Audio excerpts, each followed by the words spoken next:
said, I didn't refine you. Did I spit on you, Sister Mims? Hallelujah. I'm sorry. Hallelujah. He's not refining you as silver, but he's refining us in the furnace of affliction. Hallelujah. Well, you're talking about the furnace of affliction. And notice the remedy for a person who has a difference in being afflicted and being sick. Oh yes, sickness deals more with a physical ailment. There's something wrong in the body. There's something physically going wrong. But then to be afflicted deals more with an emotional problem, a problem on the inside. And how do you know? Look at it when you go back home. Check out, I believe it's the 5th chapter of the book of James. When James talks about, we really read that scripture when it comes to talking about is any sick among you? Let him call for the elders of the church. We got that one down pat. But back up a little piece, back up a few verses. He gives 3 classes of people, but his remedy for each is different. Hallelujah. He said, if you're sick in your body, you call for the elders. He said, if you are married, then you sing. But he said, if you are afflicted, oh, hallelujah. See, affliction is a total different aspect. Affliction deals with something going on inside you. He said, is any afflicted? He didn't say sing. He didn't say, is any afflicted? Call for the elders. But he said, is any afflicted? Let him pray. In other words, if there's something going on in you that should not be there, you got to get down on your knees. And you got to talk to God about what's going on the inside of you. I heard one of our bishops say some time ago, a couple of months ago, he was making statements and he said praise is more powerful than prayer. Something rose up in me. I said, oh no, that's a no. Praise will never have more power than prayer, because Jesus talked more about your prayer life. You can get anybody to praise. Everything that has breath can praise. Everything that has breath can dance, can run the aisles. But it takes a serious person to pray, because prayer shows you who you really are. Oh yes, it does. Prayer does. Prayer shows us who we really are. It shows us where we are, because there are some things praise can't do. Praise can't work on malice. Praise can't work on jealousy. Praise can't work on an angry spirit. You got to get before God and tell God, this is in my heart, but I want this out of my heart. This is in my mind, but help me to deal with this. Because you can praise and dance on a lot of stuff, but it doesn't mean you've been cured or healed from the disease. And that's what's wrong with a lot of churches. We don't mind the singing. We don't mind the praise service. We don't mind the choir singing. We don't mind giving offerings, but we don't want to pray. When it's prayer meeting time, we sit out in our cars and wait for the time to pass in hope that by the time you get in, the pastor will be teaching Bible class. On Sunday mornings, when your belly's full of donuts and coffee, you don't want to come in here and get down on your knees and pray. We'd rather have a feast. But I got news for you. When trouble gets to hit you just right, you'll say, forget the donuts, forget the coffee, forget the fellowship. I got to get on my face to hear from God. I need a word.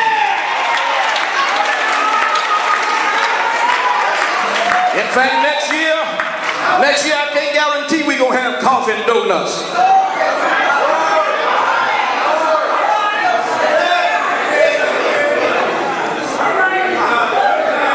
He said it, I did. Wasn't nervous when I said it. Hallelujah. Hallelujah. We've been having coffee and donuts for 30 years. Well, and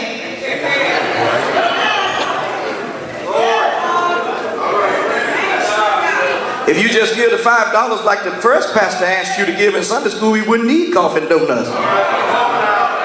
Y'all don't want to talk now. Oh, I forgot this Christ Church of Deliverance. Let me get back on my lesson.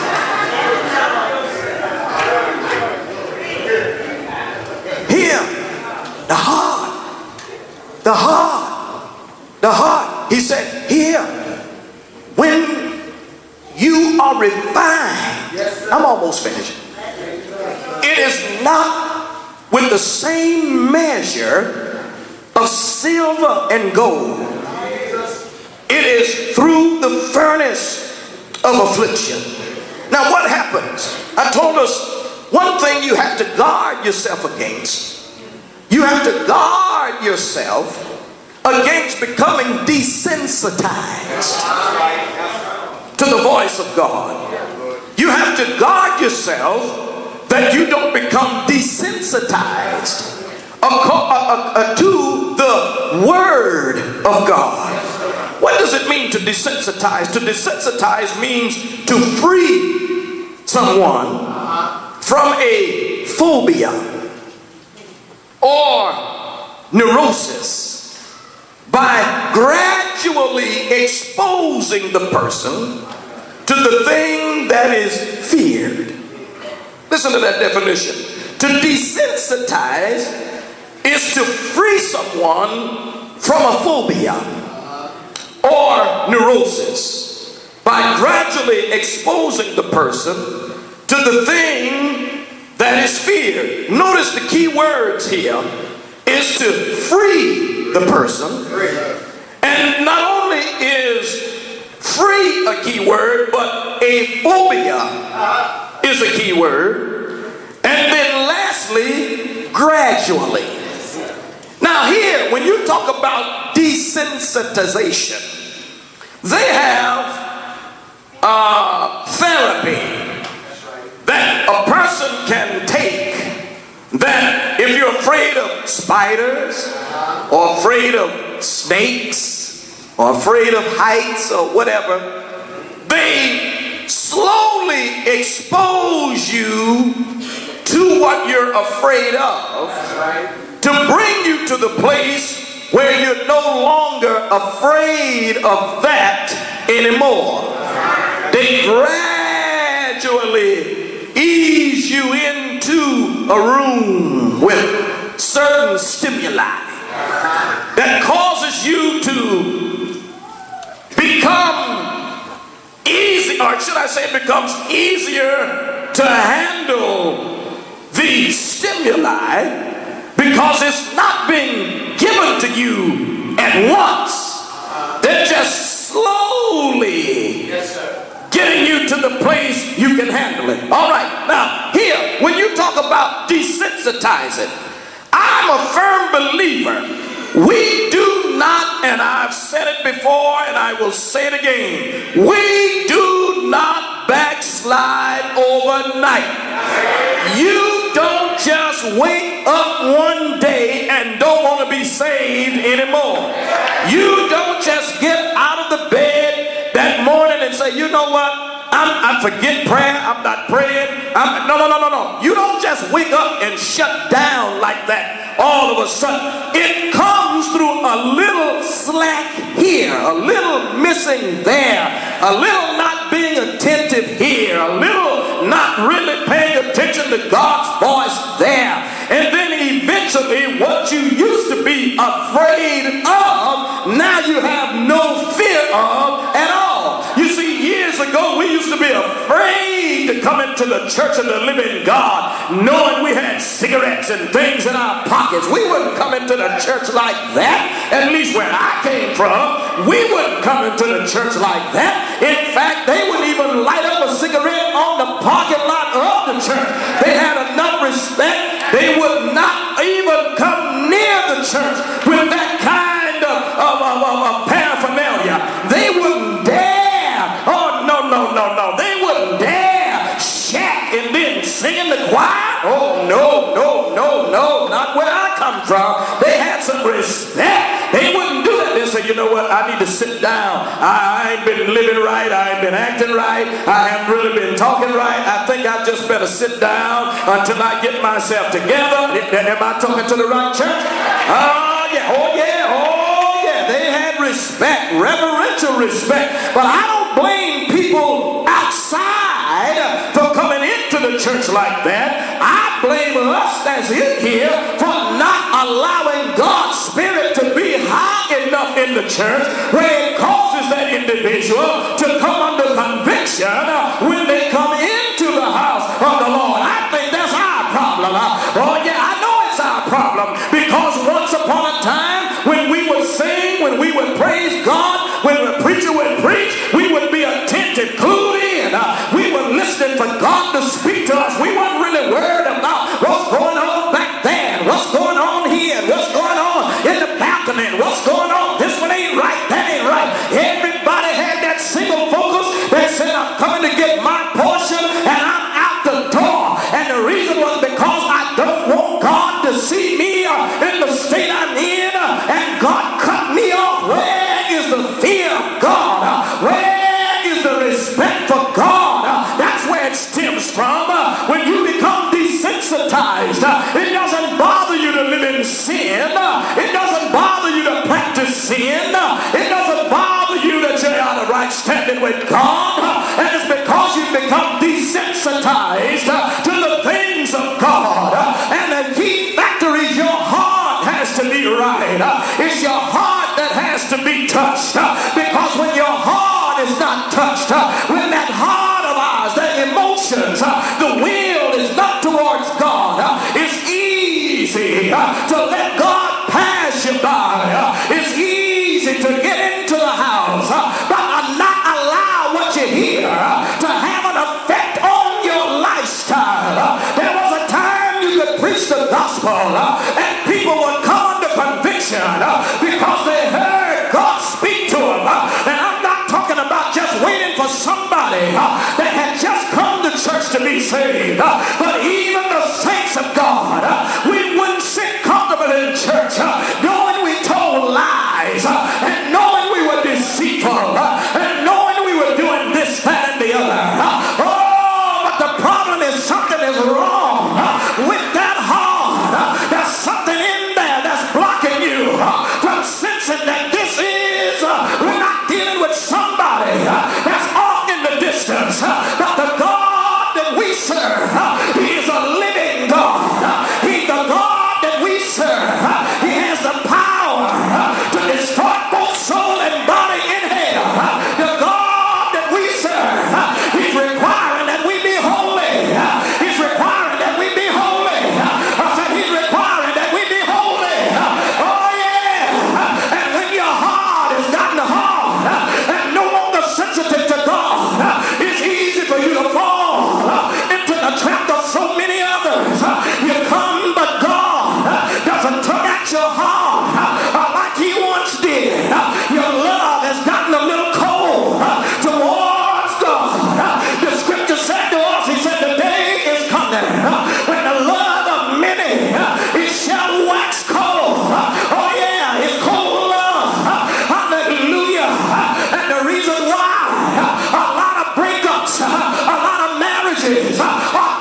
5 minutes and I'm going to sit down.